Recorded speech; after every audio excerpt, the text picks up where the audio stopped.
అధ్యక్ష, వేదిక మీద ఉన్న వివిధ పార్టీలు, ప్రజా సంఘాల నాయకులు, స్నేహితులారా, ఆపరేషన్ కగార్ నుంచి భారత విప్లవోద్యమంలో అమరులైనటువంటి వారందరికీ కూడా సిపిఎం న్యూ డెమోక్రసీ తరఫున ముందుగా విప్లవ జోహార్ చెప్తున్నాను. ఇప్పటికే వక్తలు చాలా విషయాలు మాట్లాడారు కనుక మేము చెప్పదలుచుకున్నటువంటిది సూటిగా వెళ్తున్నాను. లక్ష్మణ్ గారు మాట్లాడుతూ ఈ మానవ మారణ హోమాన్ని ఎలా ఆపాలి, మనందరం కూడా ఆలోచించాలి అని చెప్పారు. చాలా ముఖ్యమైన విషయం, ఇది అందరం కూడా ఆలోచించాల్సిన విషయం. ప్రాథమికమైన విషయం ఏంటంటే, ప్రజలు లేకుండా, ప్రజా ఉద్యమాలు లేకుండా, చైతన్యయుతమైనటువంటి ఉద్యమాలు లేకుండా ఏమి సాధించలేని సమాజంలో ఏ మార్పు రాదు. దానికి ఏం చెయ్యాలి అనేటువంటిది ఆలోచించాలి. పౌరకుల సంఘంగా నేను ఆవిర్భావ సభలో నేను కూడా పాల్గొన్నాను. అప్పటి నుంచి పౌర హక్కుల సంఘాన్ని దగ్గరుండి పరిశీలిస్తూ వస్తున్నాను. అని ఈ మధ్యకాలంలో, ఈ సుదీర్ఘ కాలంలో పౌర హక్కుల సంఘం అనేక అనుభవాలు, చేదు అనుభవాలు కూడా వచ్చాయని అనుకుంటున్నాను. నేర్చుకోవాలనుకుంటే, తెలుసుకోవాలనుకుంటే ఆ అనుభవాలనే పరిశీలించాలి. అలా కాకుండా ఎప్పుడు దేశంలో పరిస్థితి ఒకే విధంగా ఉండాలని కోరుకోవటం అంత మంచిది కాదేమో మనలాంటి వాళ్ళకి. అయితే మనం అనుకున్న మార్పు వైపు ప్రయాణం చేస్తాం. మన ఇష్టాయిష్టాలతో నిమిత్తం లేకుండా సమాజంలో మార్పులు జరుగుతుంటాయి. ఇందులో భాగంగానే పౌర హక్కుల సంఘం అత్యవసర పరిస్థితి చూసింది. దాని తర్వాత అనేక సందర్భాలలో బహుశా ఒక రాజకీయ పార్టీ, ఈ దేశంలో సాయుధ విప్లవం కోసం కృషి చేస్తున్నటువంటి పార్టీ ఏ విధమైనటువంటి నిర్బంధాన్ని ఎదుర్కోవాలో అలాంటి నిర్బంధాన్ని కూడా ఎదుర్కొంది. అనేక మంది కార్యకర్తలు, నాయకులు అమరులయ్యారు. కనుక వీటన్నిటిని కూడా దృష్టిలో పెట్టుకోవాలి. మన దేశంలో ఈనాడున్న వాస్తవ పరిస్థితి ఏంటి, నిర్దిష్ట పరిస్థితి ఏంటి, నిన్న పరిస్థితే నేడుంది, మొన్న పరిస్థితే నేడుంది అని ఆలోచించడం సరైనది కాదు. పరిస్థితులు చాలా మార్పులు వచ్చాయి. ఈనాడు మనం ఉద్యమాల మీద, విప్లవోద్యమాల మీద నిర్బంధం అనేటువంటిది ఈ వ్యవస్థలో బూర్జువా ప్రజాస్వామ్యం కింద, బూర్జువా రాజ్యాంగం కింద ఎప్పుడూ ఉంటుంది. అది కొత్త విషయం కాదు. ఈ రోజున దానికి భిన్నమైనటువంటి పరిస్థితిని మనం ఎదుర్కొంటున్నాం. ఈరోజు నిర్బంధం అమలు జరగడానికి, హక్కులు కోల్పోవడానికి విప్లవకారులే కావాల్సిన అవసరం లేదు. రైతాంగం ఆందోళన చేస్తే దేశద్రోహం కేసులు పెట్టారు. ఆ రైతాంగ ఉద్యమాన్ని బలపరిచిన వాళ్ళ మీద దేశద్రోహం కేసులు పెట్టారు. ఉపా చట్టం బనాయించారు. అంటే ఎందుకుంది ఈ పరిస్థితి అనేది ఆలోచించాలి. ఈ దేశంలో 20 కోట్ల పైగా జనాభా ఉన్నటువంటి ముస్లింల మీద పెద్ద ఎత్తున దాడి జరుగుతుంది. అది ఆవు పవిత్రమైందనే పేరుతో కావచ్చు, లవ్ జిహాద్ పేరుతో కావచ్చు, హత్యాకాండ కొనసాగుతూనే ఉంది. వాళ్ళంతా విప్లవకారులు కాదు. మణిపూర్లో గత సంవత్సరం పైనుండి మారణ హోమం జరుగుతూ ఉంది. దేశంలో వాళ్ళ ప్రజల మీద ఈ విధమైనటువంటి హక్కుల మీద దాడి జరగటం విస్తృతమైంది. అన్ని తరగతుల ప్రజల మీదే కాదు, ప్రతిపక్షాలు కూడా దాడికి గురవుతున్నాయి. ప్రతిపక్షాల వాళ్ళు కూడా తప్పుడు కేసులు బనాయిస్తున్నారు. ఈడీ పేరుతోటి, ఎన్ఐఏ పేరుతోటి, ఐటీ పేరుతోటి తప్పుడు సోదాలు, తప్పుడు కేసులు బనాయించడం, చివరికి ప్రతిపక్ష నాయకులను కూడా జైల్లో పెట్టడం జరుగుతుంది. ఇంతవరకు గతంలో మనం విప్లవకారుల మీద చూసాం. ఇప్పుడు ఆ విధంగా జరగటం అనేటువంటిది ఒక కొత్త పరిస్థితి.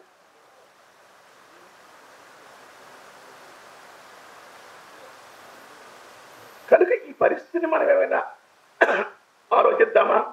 లేదా కాంగ్రెస్ నిర్బంధనామాలు జరిపింది, వాళ్ళ మోడీ సర్కారు అమలు జరుపుతుంది.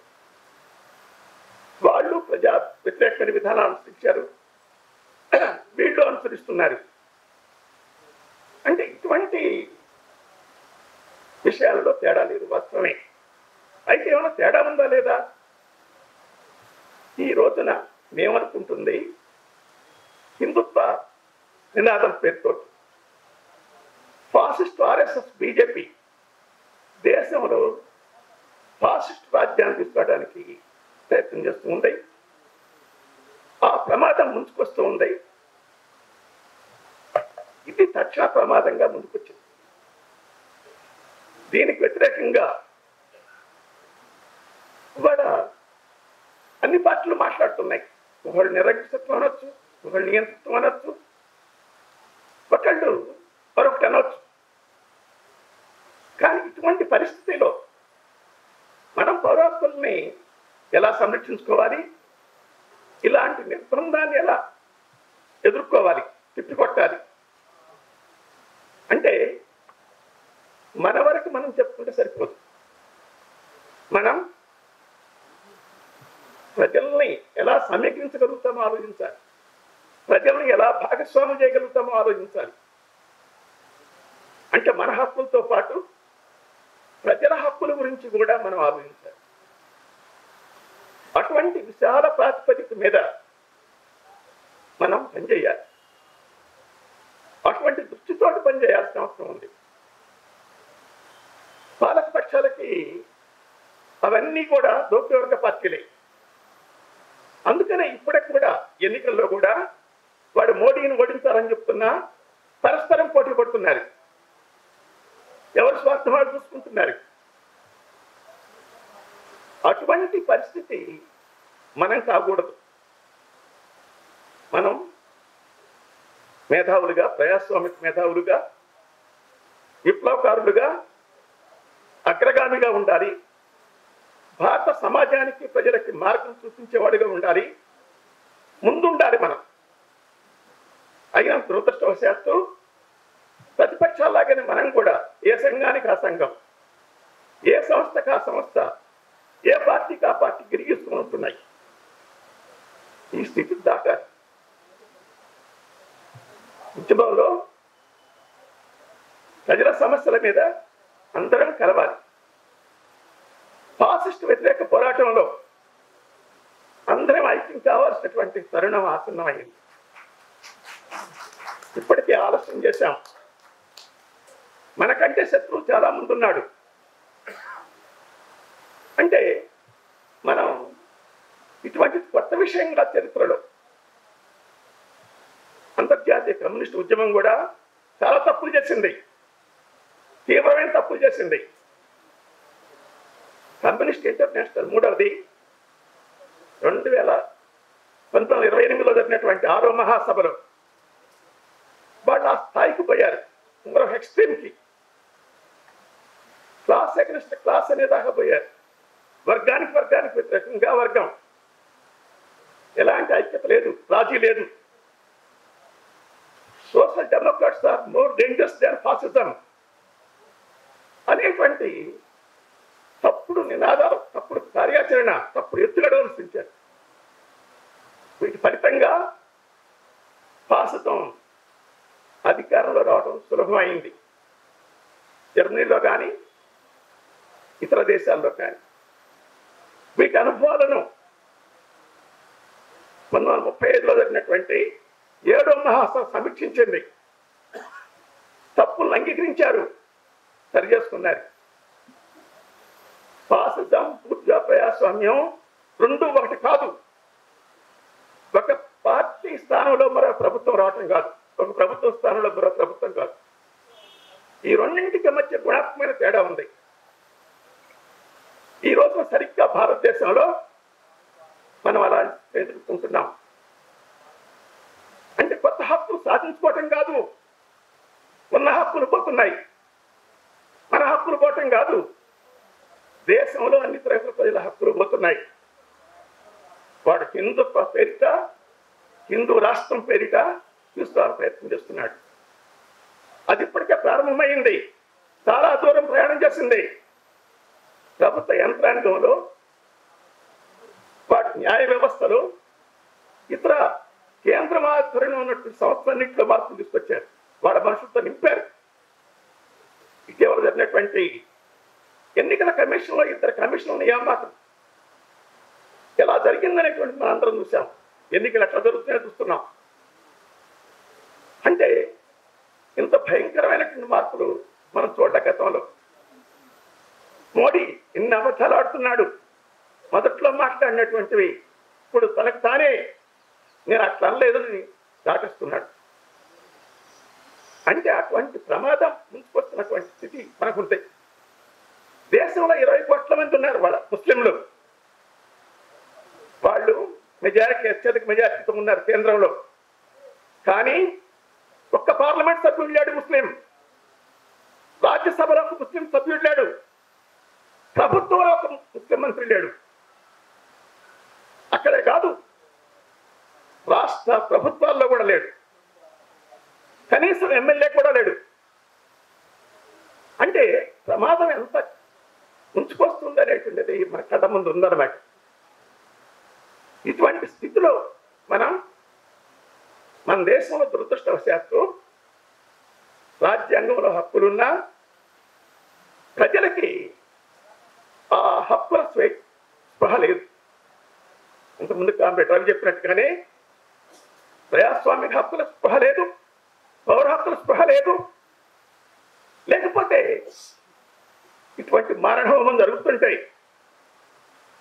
వాళ్ళ కగార్ లాంటి ఇది కానీ, లేక అంతకుముందు ఇప్పుడు జరుగుతున్నటువంటి మణిపూర్ లాంటి మానవహోమాలు జరుగుతుంటే దేశం ఎందుకు స్పందించట్లేదు? స్పృహ అంటే ఎవరి హక్కులు వాళ్ళు తెలుసుకోవటం కాదు, ఎదుటి వాళ్ళ హక్కులు కూడా ఉల్లంఘించినప్పుడు స్పందించడం. అది ఫ్రాయిడ్ లాంటి వాడిని చంపితే అమెరికాలో ప్రజలు ఎట్లా 100,000 మంది ఎట్లా కదిలారు, ఎన్ని నిర్బంధాలు వచ్చినాయి విధించారు. అంటే మనం అటువంటి చైతన్యం సమాజంలోకి రాలా. అందుకే కొంతమంది సోషలిస్ట్ పూదస్ అంటున్నారు, నీకు ప్రజాస్వామిక స్పృహ లేదు, దేశంలో ప్రజల్లో చైతన్యం లేదు, ప్రజలు సంఘటితం కాలేదు, కానీ దూరం పోయి మాట్లాడుతున్నారు. అంటే మనం ఇచ్చే నినాదాలు, మనం ఇచ్చే పిలుపులు ప్రజలు స్వీకరించేదిగా ఉండాలి.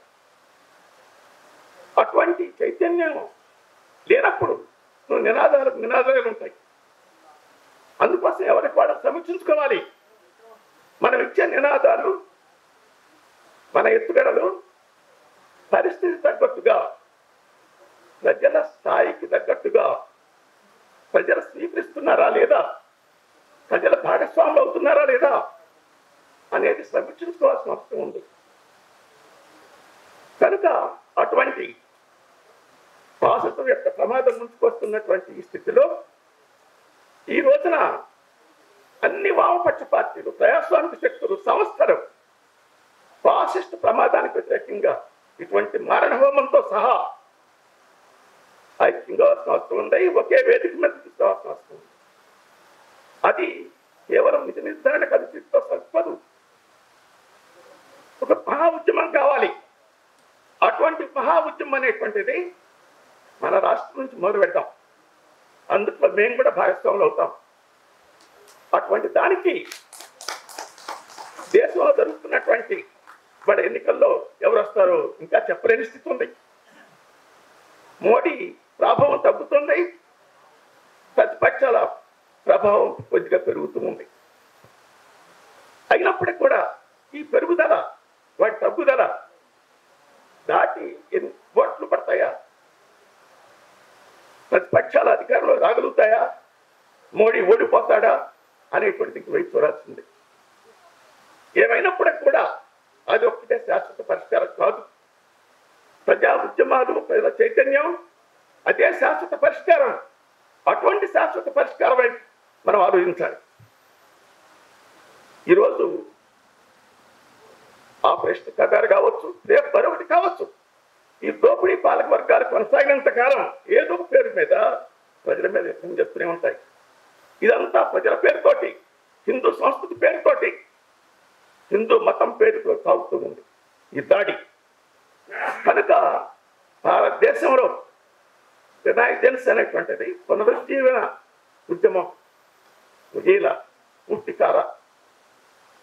కాకముందే హిందూ పునరుద్ధరణవాదం బలపడింది.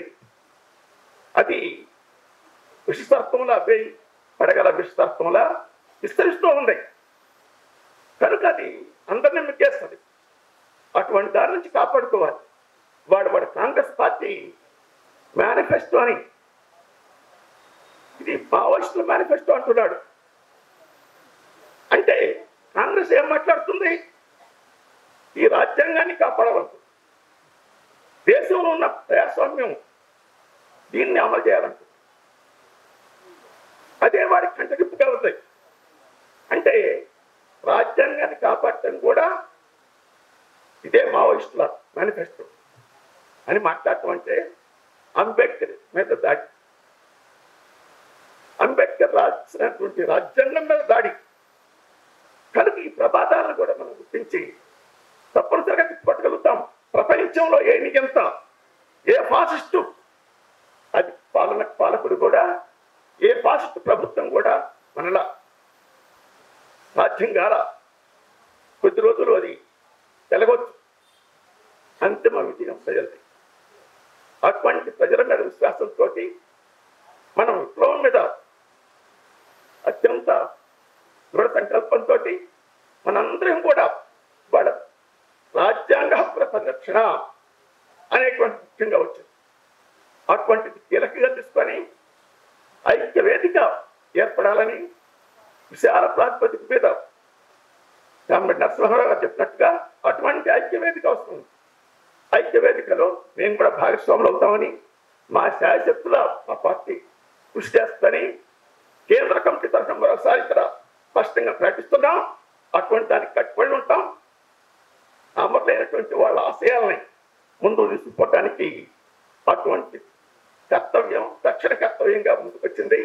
ఈ కర్తవ్య నిర్వహణలో అటువంటి ముందోద్యమంలో అందరం భాగస్వాములు కావాలని ఆకాంక్షిస్తూ అవకాశం ఇచ్చిన అధ్యక్షుల వారికి ధన్యవాదాలు తెలియజేస్తూ